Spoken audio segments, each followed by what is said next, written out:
semantan senarang sami sedurung ngawitin perkuliahan rahina mangkin miring dumut iraga muncalan pangasmengkara Om Swastiastu.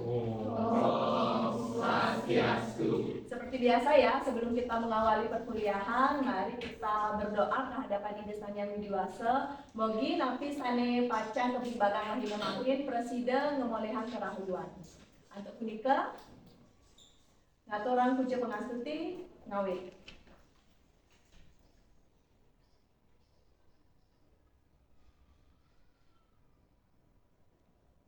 Inggih, puput. Baik, apa kabar saudara-saudara semuanya? Baik. Nanti diaturannya Niki. Bersih. Sudah siap mengikuti perkuliahan hari ini? Sudah. Yakin? Yakin. Baik, kalau saya katakan angka ganjil, kalian tepuk satu kali. Nggih. Yang ganjil satu kali, yang genap dua kali. Pindu nggih? Paham? Paham. Besek. Dua. Telu.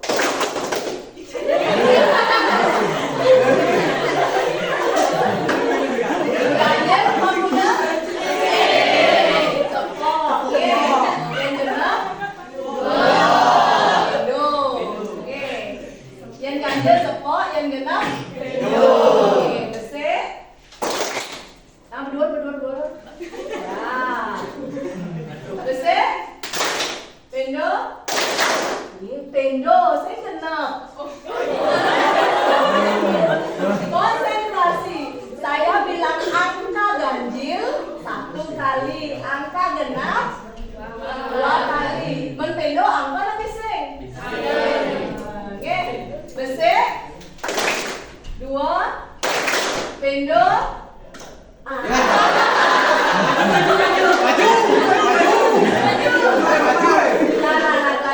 Gladi. Jadi di sekarang besek dua, telu, papat, lima, dasar, telu, dasar uang besek.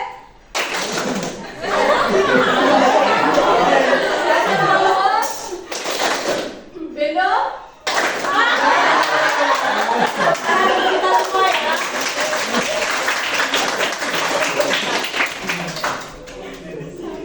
Oke, sementara sarang sami, sani mangkes ibu pacang aja adik-adik puniki biar sayang video. Ingat, disimak baik-baik, nanti saya akan bertanya apa yang bisa saudara ambil dari video ini.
Baik, cukup ya. Baik, siapa yang bisa memberikan tanggapannya? Apa kira-kira yang bisa saudara tangkap dari video tadi?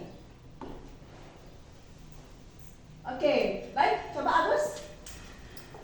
Baik, terima kasih. Jadi setelah saya menyimak video yang diputar tadi, itu merupakan salah satu tradisi kita yang ada di Bali, yaitu tradisi upacara melasti. Yang dimana di video ini kita lihat disaksikan oleh banyak warga, terutama dari masyarakat lokal hingga internasional yang ada di sana. Kita bisa lihat video tersebut menggambarkan antusias dari wisatawan lokal maupun asing yang melihat dan juga mengagumi upacara kita di Bali. Seperti itu, Ibu. Inge suksema Agus sampun nyawis kita kayak sani wau, sani liana penten penampen. Baik, coba Isna lurus. Baik, semua untuk galahnya. Di sini saya ingin menambahkan pendapat dari Agus, di mana memang benar banyak sekali warga yang bergumuran untuk datang menyaksikan upacara tersebut. Di mana saya melihat banyak sekali orang lokal ataupun dari luar Bali yang ingin mengabadikan momen tersebut dengan merekam ataupun berselfie. Namun ketika upacara itu sedang berlangsung atau warga-warga yang berupacara itu berjalan, mereka tidak mengganggunya sama sekali, malah mereka memberikan ruang untuk agar upacara tersebut bisa berjalan dengan lancar seperti itu. Dan itulah di mana itu menjadi salah satu yang ada di Indonesia, yaitu moderasi beragama. Sekian yang saya sampaikan, terima kasih. Ingin sampun wau, ada 2 pendapat yang kita dengarkan bersama. Selanjutnya saya mau 1 orang lagi, Sira Sani Kayen. Oke, baik. Coba Yogi. Oke, terima kasih atas waktunya. Jadi hal yang saya dapat dari video tadi, yang pertama itu adalah tingkat kekagumannya mengenai upacara yang ada di Bali, di mana ada wisatawan asing dan juga warga lokal yang sangat kagum dengan acara tradisi tersebut. Yang kedua itu tingkat toleransi yang sangat tinggi, ya, di mana banyak ada perbedaan agama di video tersebut, tapi semua warga yang bukan dari Bali juga sangat mengagumi. Jadi tingkat toleransi sangat tinggi di yang saya dapat di video tersebut. Terima kasih. Oke, baik, bagus ya. Boleh tepuk tangan untuk semua kalian. Di video ini jelas terlihat seperti apa yang sudah teman-teman kalian sampaikan tadi. Tadi ke pertama, wenten ke Angopan ya, ada orang luar, wisatawan luar yang benar-benar kagum dengan budaya kita, kagum dengan Bali khususnya ya. Dan di situ tadi ada yang pakai jilbab, ada turis asing. Awalnya dia menutup jalan, tapi seketika prosesi itu lewat, apa yang dilakukan oleh mereka?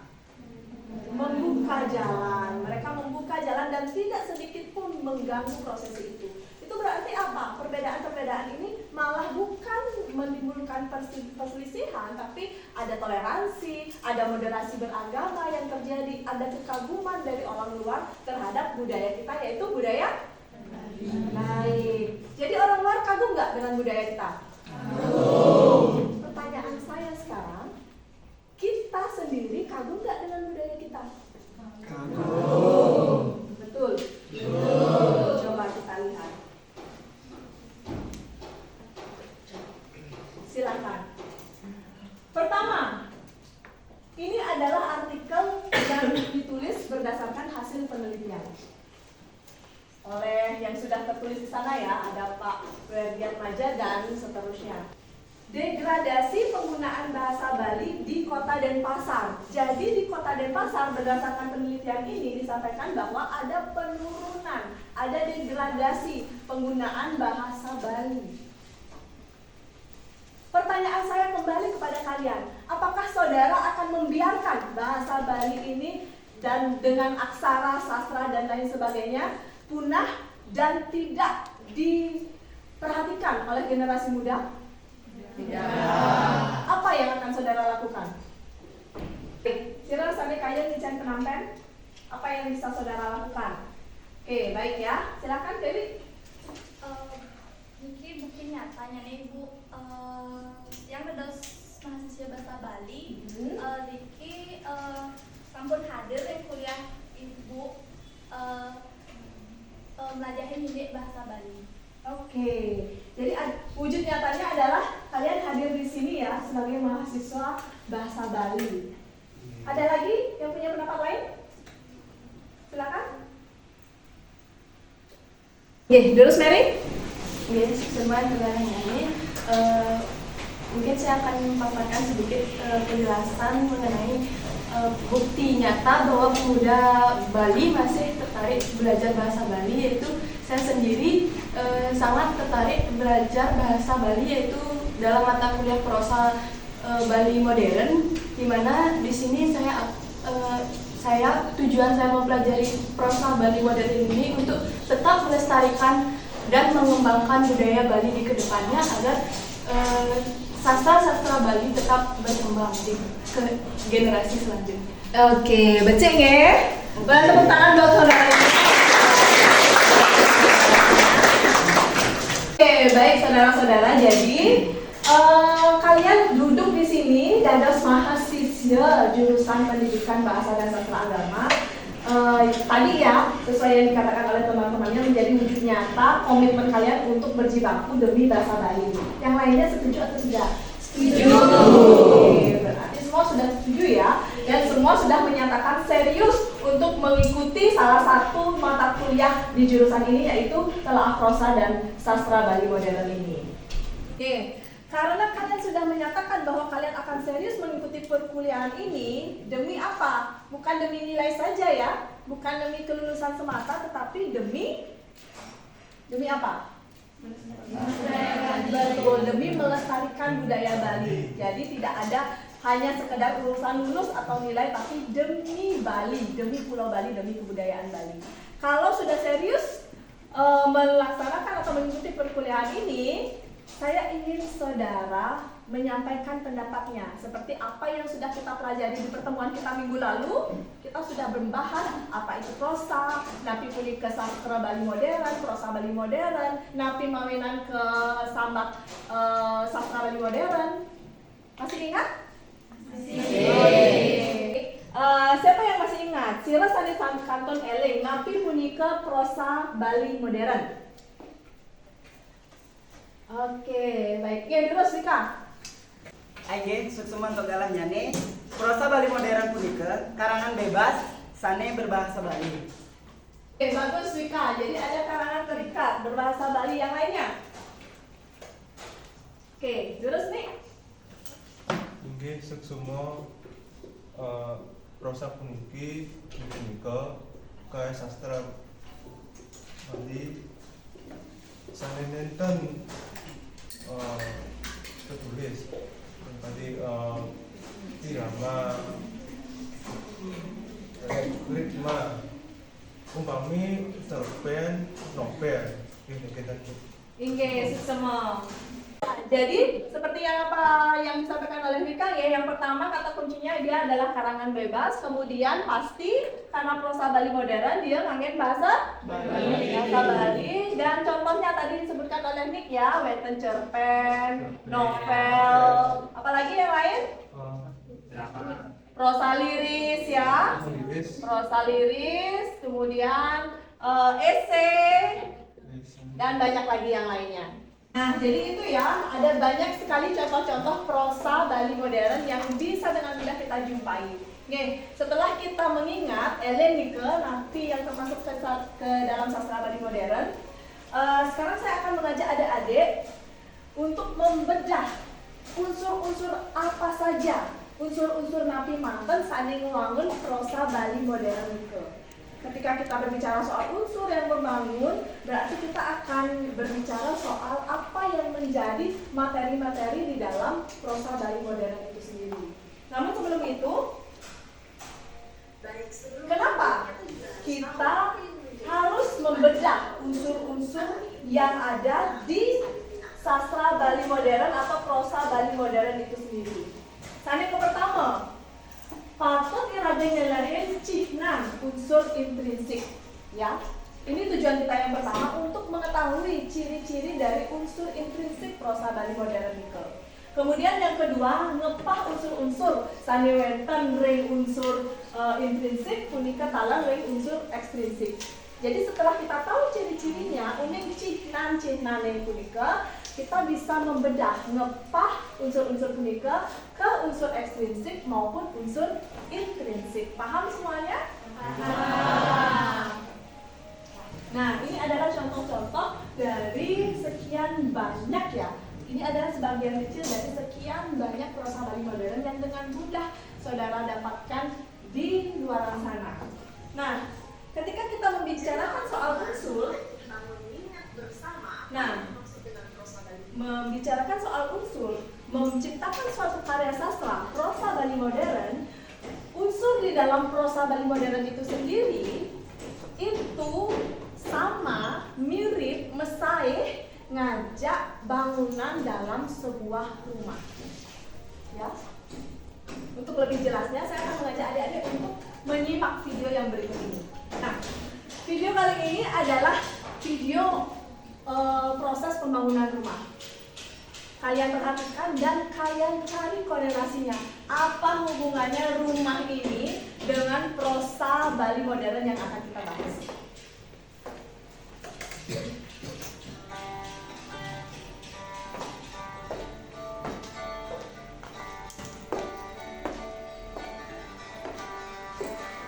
Ini akan benar-benar disimak ya. Ini kan kita sekalian kuliah ya guys.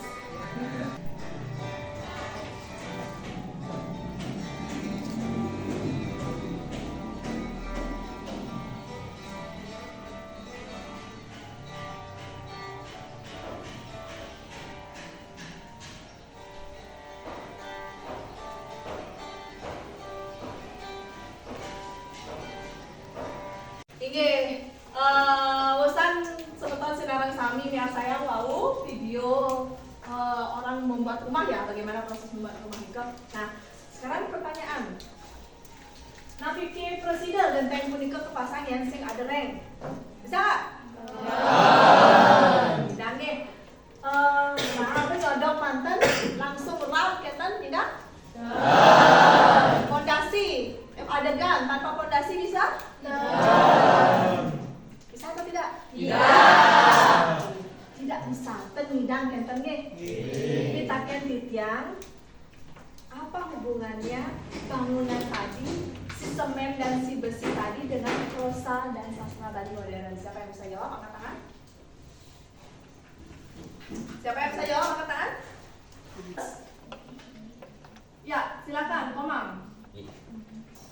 Seperti tadi yang sudah Ibu kasih video pembangunan, dapat saya lihat dari pembuatan prosa Bali modern,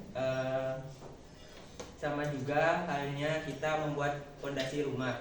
Perlu halnya kita ada fondasi seperti bahan-bahan semen, kayu, dan lain sebagainya.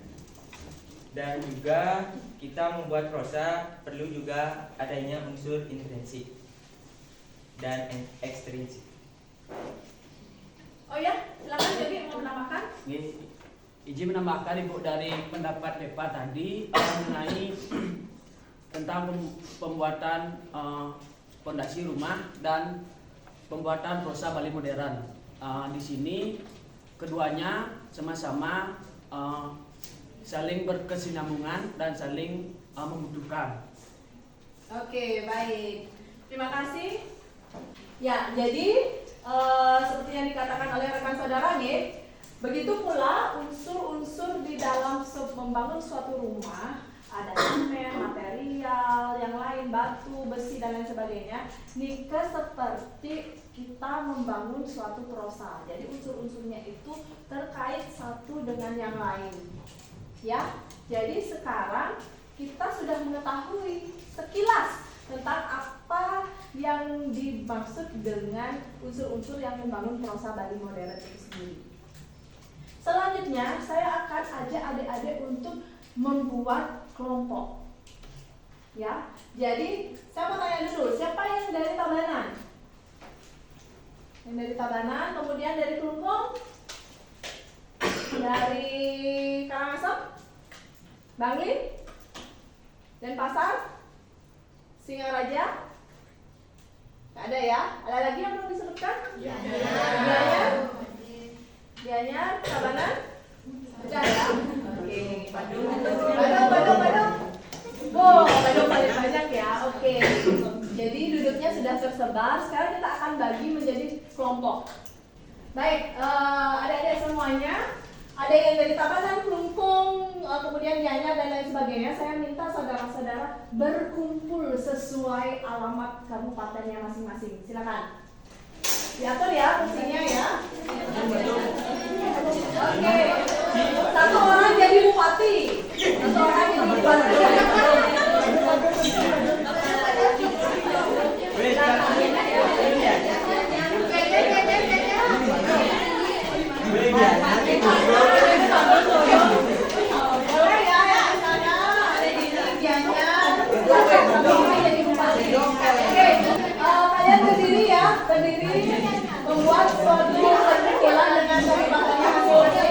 Dengan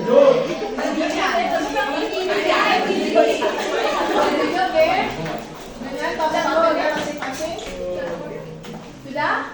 Mana kelompok Badung? Gianyar berkumpul Gianyar.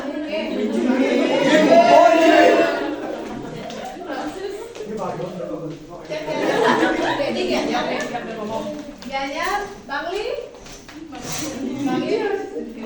Tabanan, Tabanan, apa enggak jelas nih, Tabanan. Terus itu apa? Denpasar, Ben? Oh. Oke, Sane Mangkin sudah berkumpul masing-masing kabupaten? Dengan bupatinya masing-masing? Sudah. Tugas bupati adalah membagi masyarakatnya untuk mencari relasi di kabupaten yang lain.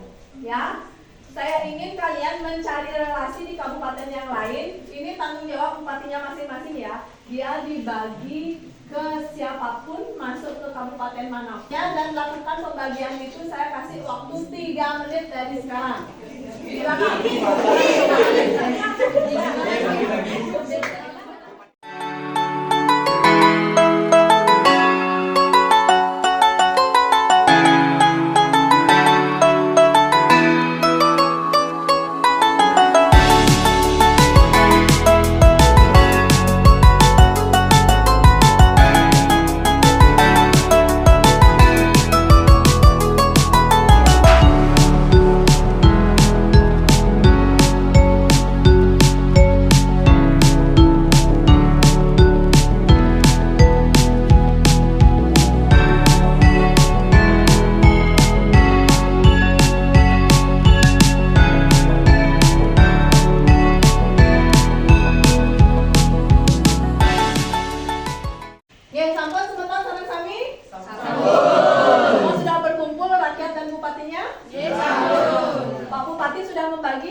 Silahkan berkumpul ya menjadi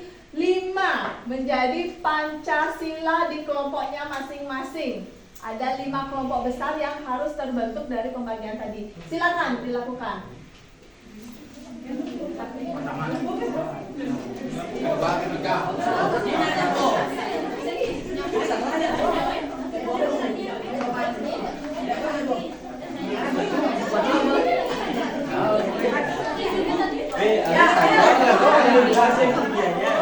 Kelompok sila pertama sebelah sini, kelompok sila kedua sebelah sini, sila ketiga.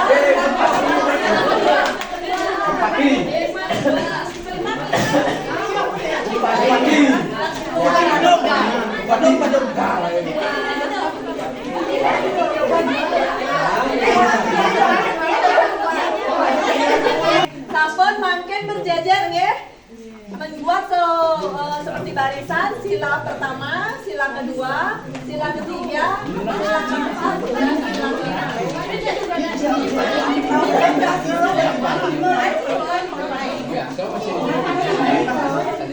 Oke, sudah? Baik, sudah 5 kelompok ya? Ini adalah kelompok besar Pancasila. Oke, saya mau tanya dulu. Kalau Pancasila itu berarti harus beraneka ragam. Oke, sila sana saking Tabanan. Ya, sudah tersebar ya, Bangli. Baik, Badung. Ya, sudah bermacam-macam. Gianyar. Klungkung. Bagus. Kemudian Singaraja. Beleleng. Belum ada ya? Memang tidak ada ya. Ada lagi yang belum disebutkan? Karangasem. Karangasem ya, bagus. Sudah semua? Denpasar nih yang paling banyak nih. Oke, sudah tersebar ya. Baik, sebelum kita mulai, saya ingin adik-adik untuk menyebutkan dengan lantang sila-sila dalam ideologi negara kita Indonesia, nggih? Oke, silakan dimulai dari yang sila pertama. Pancasila. 1. Ketuhanan Yang Maha Esa. 2. Kemanusiaan yang adil dan beradab. 3. Persatuan Indonesia. 4. Kerakyatan yang dipimpin oleh hikmat kebijaksanaan.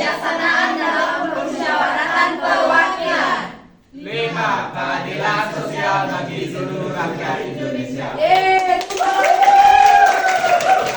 Semeton saban sami, sami mangkin permainannya adalah semeton puniki nyurat. Tulis satu saja apa yang saudara butuhkan, apa yang ada di pemikiran kalian, yang saudara butuhkan ketika misalnya anggap saudara adalah seorang pengarang. Dan apa yang mempengaruhi saudara saat saudara mengarang prosa Bali modern. Oke? Paham? Satu orang cukup menulis satu, kemudian langsung diserahkan ke teman yang ada di depannya.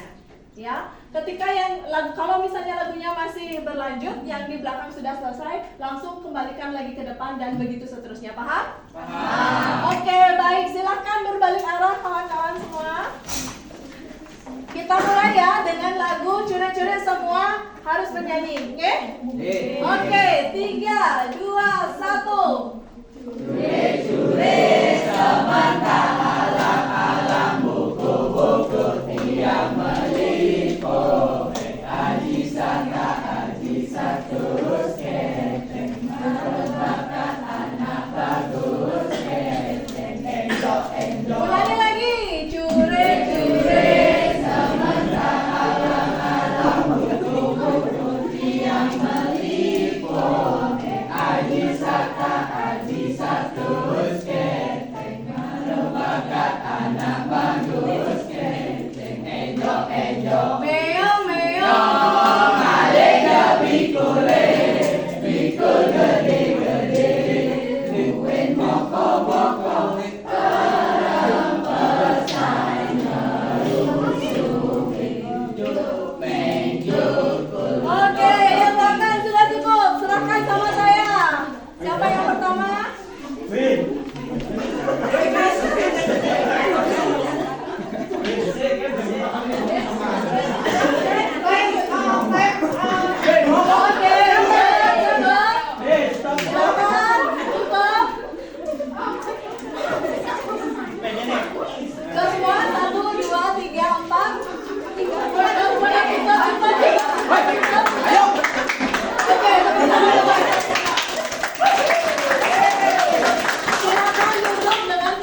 Masing-masing.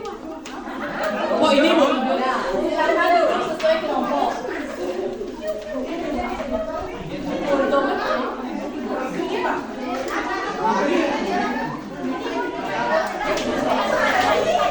Teman-teman juga berlingkar dengan kelompoknya ya. Oke. Oke, sampel sami naga harus kelompok masing-masing. Ini kelompok lagi. Sila keempat. Niki? Sila kedua. Sila kedua. Niki? Sila ketiga. Sila ketiga. Lanjut? Sila kelima. Niki berarti sila ke-10. Oke. Ini semeton sareng sami, Nika wau sudah dibagikan hasil kerja dari kelompok yang berbeda. Nih, sila-sila yang berbeda. Mungkin tugas semeton adalah berdiskusi dengan anggota kelompoknya masing-masing. Sane cenderung masuk ring unsur intrinsik, sane cenderung masuk ring unsur ekstrinsik, dan apa alasannya. Oke? Silakan mulai bekerja. Saya kasih waktu kurang lebih 7 menit. Silakan mulai berdiskusi.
Kenapa ekstrinsik? Kenapa intrinsik? Sudah dapat?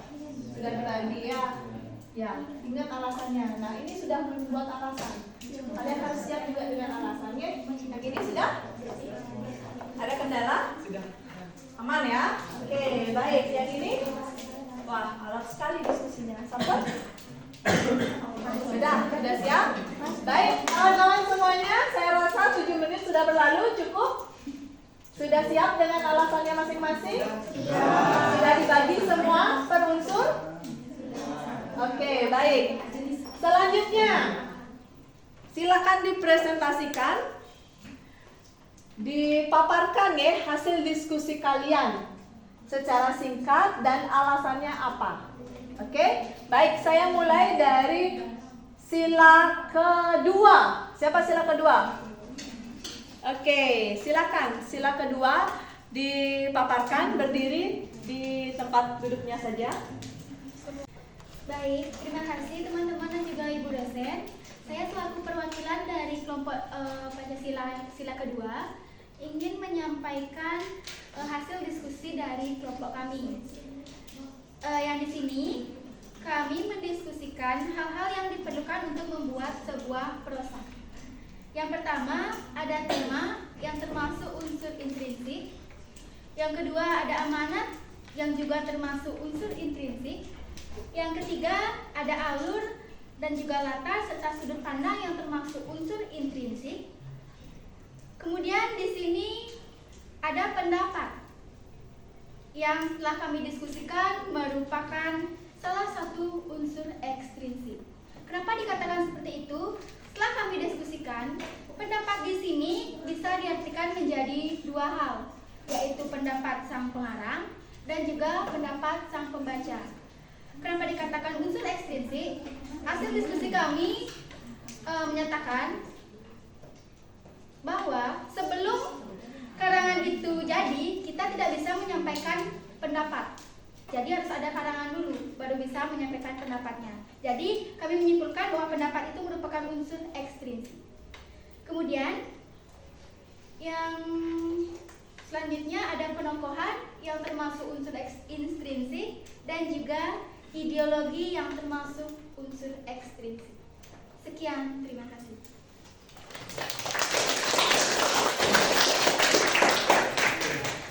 Oke, wow, sampun ring sila kedua. Kelompok sila kedua ya. Saya selanjutnya mau coba ke sila pertama. Yang mana sila pertama? Oke, kelompok sila pertama, silakan dipaparkan hasil diskusinya.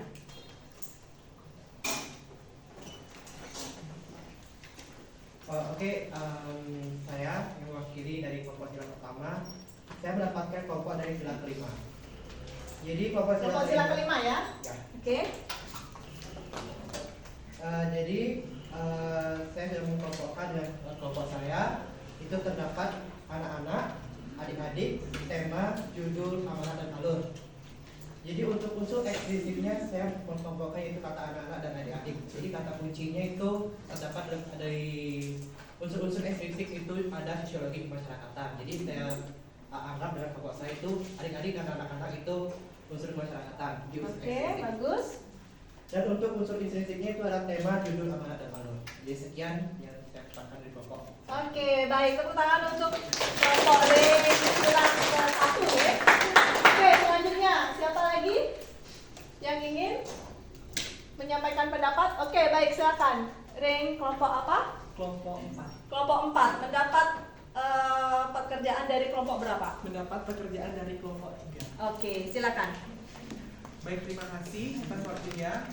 Di sini saya perwakilan dari kelompok sila keempat mendapat pekerjaan dari kelompok sila ketiga. Yang dimana yang pertama ada suasana, tema, alur, sudut pandang, gaya bahasa, tradisi Bali, serta amanat. Nah, di sini kami sudah mengkelompokkan menjadi dua unsur. Yang pertama adalah unsur intrinsik. Unsur intrinsik itu terdiri dari suasana, tema, alur, sudut pandang, amanat, dan gaya bahasa. Alasannya kenapa termasuk unsur intrinsik? Yang pertama suasana. Suasana ini merupakan salah satu bagian dari latar yang terbagi menjadi tiga, yaitu latar tempat, waktu, dan juga suasana. Seperti itu. Kemudian ada tema, tema merupakan pokok bahasan dari suatu permasalahan. Kemudian ada alur yang merupakan jalannya cerita. Kemudian ada sudut pandang, amanat yang merupakan pesan yang ingin disampaikan oleh pengarang. Serta ada juga unsur ekstrinsiknya. Unsur ekstrinsiknya kami dapatkan di sini hanya satu, yaitu tradisi Bali. Yang dimana kita ketahui tradisi Bali merupakan salah satu unsur sosial budaya yang juga merupakan pemberi warna di dalam suatu cerita, dan juga hasil diskusi kami juga memberikan bumbu dari suatu cerita tersebut. Sekian dari kelompok kami. Selebihnya saya ucapkan terima kasih. Om Santi. Oke, bagus. Oke. Yang lalu kelompok apa? Kelompok sila keberapa? Sila kelima. Sila kelima, silakan.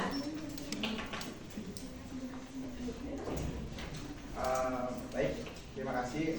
Jadi dari kami yaitu kelompok 5 mendapatkan diskusi dari kelompok 4. Jadi yang ditulis dari kelompok 4 itu ada psikologi pengarang, tokoh, latar, suasana, amanat, alur, dan kebudayaan. Jadi dari diskusi yang kami dapatkan, untuk unsur intrinsik itu ada tokoh, latar, suasana, amanat, alur, dan kebudayaan. Nah, jadi mengapa saya mengatakan kebudayaan itu bagian dari unsur intrinsik? Karena itu menyangkut ke bagian tema. Karena dari tema itu bisa dapat berupa kebudayaan dan sebagainya. Jadi saya lanjutkan untuk unsur ekstrinsik itu juga saya dapatkan dari kami dapatkan itu kebudayaan juga. Mengapa? Karena di kebudayaan itu dapat nilai-nilai kebudayaan, nilai-nilai tradisi, moral, dan sebagainya. Dan yang kedua itu ada psikologi pengarang. Jadi psikologi pengarang itu termasuk ke sudut pandang dari psikologi. Bagaimana seorang pengarang menyampaikan cerita atau karangan yang disampaikan, yang ditulis untuk dibagikan ke si pembaca. Mungkin itu yang dapat saya diskusikan. Terima kasih. Terima kasih. Boleh tepuk tangan? Oke, untuk selanjutnya silakan. Sila keberapa yang belum? Satu lagi? Sila ketiga. Paling tinggi, sila ketiga. Lurus. Baik, di sini kita dapat dari sila kedua, yaitu ada tema, gaya bahasa, latar waktu, suasana, tokoh, alur, amanat, yaitu itu termasuk dari unsur intrinsik.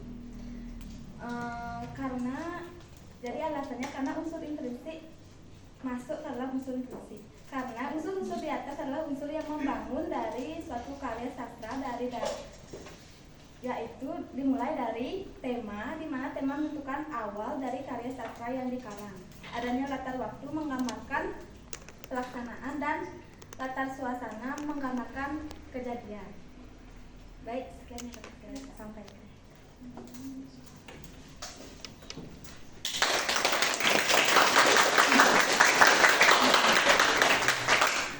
Oke, baik, boleh tepuk tangan untuk semua kelompok terkait di sini.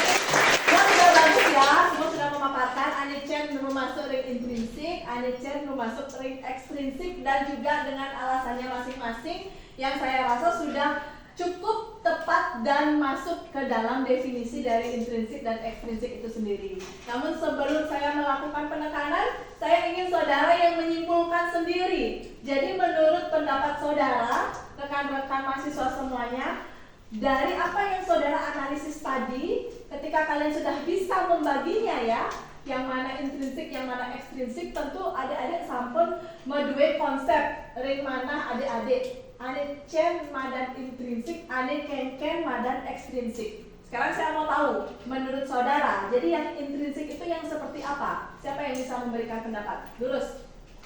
Lurus? Siapa yang mau berpendapat? Silakan. Oke, baik. Yang di pojok, Linda. Baik, terima kasih atas waktunya Bu dosen. Di sini saya mengambil kesimpulan bahwa unsur ekstrinsik adalah unsur yang terdapat di luar dari karya sastra tersebut yang berpengaruh kepada pengarang itu sendiri.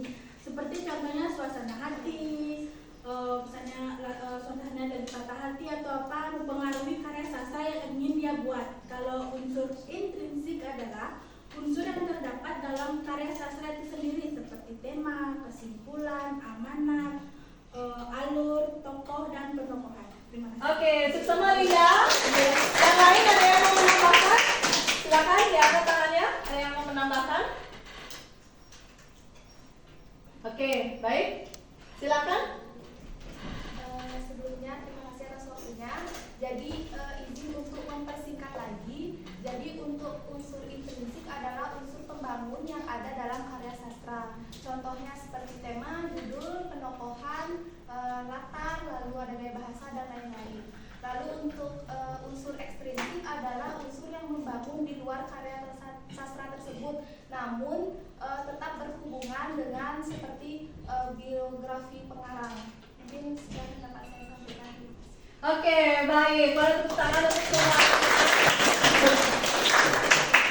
Oke, baik. Jadi betul apa yang saudara katakan tadi ya, rekan-rekannya katakan tadi. Jadi kesimpulannya, unsur intrinsik punika pinaka unsur sane ngewangun prosa, unsur sane ngewangun sastra punika, unsur sane pacang kecinga yang akan dijumpai oleh si pembaca di dalam prosa.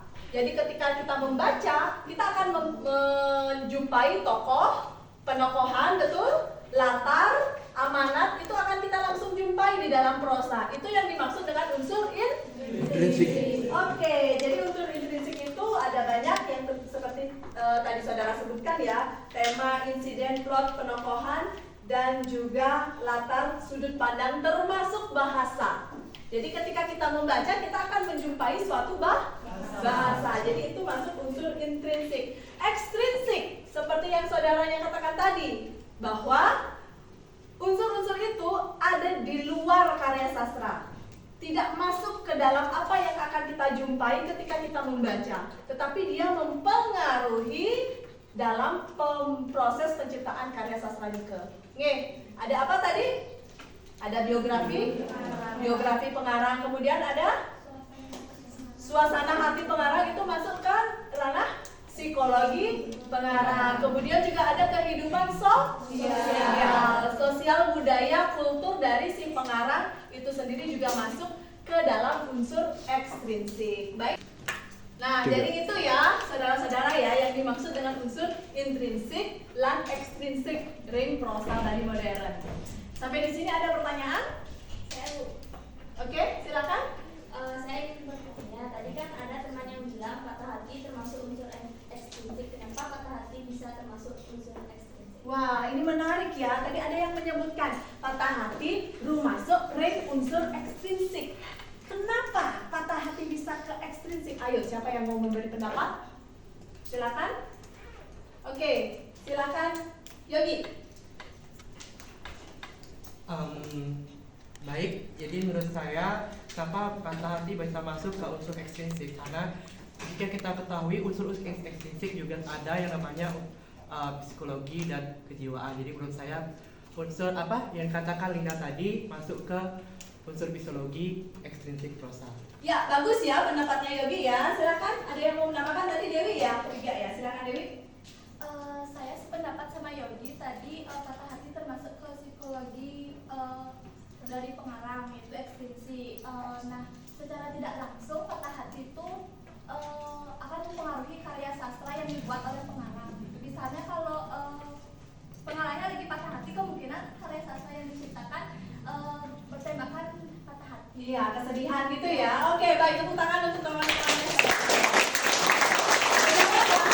Terjawab ya. Jadi ketika seseorang patah hati, nah kalian jadi pengarang nih, patah hati, bisa jadi karya sastra atau prosa yang ditulis, yang dihasilkan itu juga suasananya seperti yang Dewi katakan tadi ya, suasananya patah hati, sedih. Jadi mungkin agak sulit kita menciptakan sesuatu ketika patah hati untuk suasana yang gembira, benar tidak? Ya. Jadi itu berpengaruh atau tidak? Berpengaruh. Masuk ke dalam unsur psikologi sih. Nah, jadi kalau psikologi masuk intrinsik, ekstrinsik? Ekstrinsik. Sudah paham semuanya dengan intrinsik dan ekstrinsik? Sudah. Oke, baik. Jadi ya, saudara sekalian, dalam prosa Bali modern itu juga kita mengenal yang namanya intrinsik dan ekstrinsik seperti apa yang sudah saudara pahami tadi. Ada pertanyaan lagi?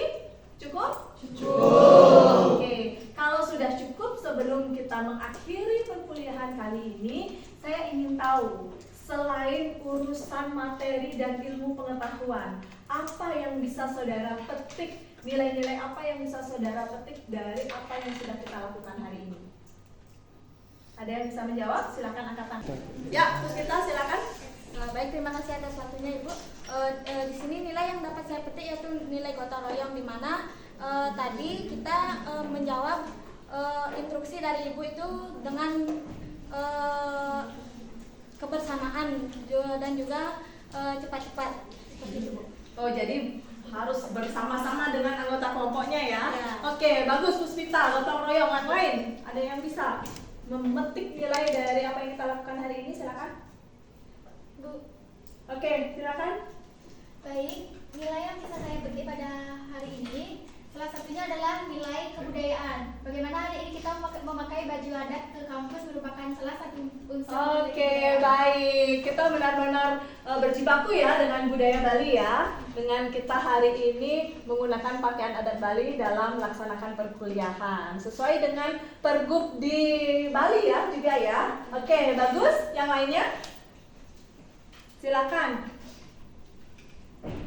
Baik Bu, terima kasih. Yang saya dapatkan tadi nilai toleransi Bu. Toleransi? Ya, karena kan tadi Ibu memberitahu untuk jangan berkumpul satu wilayah aja. Beda-beda. Itu yang bisa bersama-sama bekerja. Oke, bekerja bersama-sama walau tidak dari satu wilayah yang sama, tetapi kalian mampu ya bekerja sama dengan rekan-rekan yang dari berbeda wilayah ya. Oke, ada toleransi di dalam keberagaman. Baik, betul. Satu lagi. Oke, silakan, Mang. Baik, yang saya dapatkan dalam pembelajaran hari ini yaitu saling menghargai pendapat satu sama lain. Oke, kenapa menghargai pendapat satu sama lain? Karena dari sekian banyaknya kelompok di sini kita bisa saling menghargai pendapat dari kelompok satu dan seterusnya. Oke, terima kasih. Ya baik. Jadi ada beraneka ragam nilai-nilai yang kita bisa petik dari apa yang kita lakukan pada hari ini ya. Yang pertama di awal tadi kita sudah melihat ada potret moderasi beragama.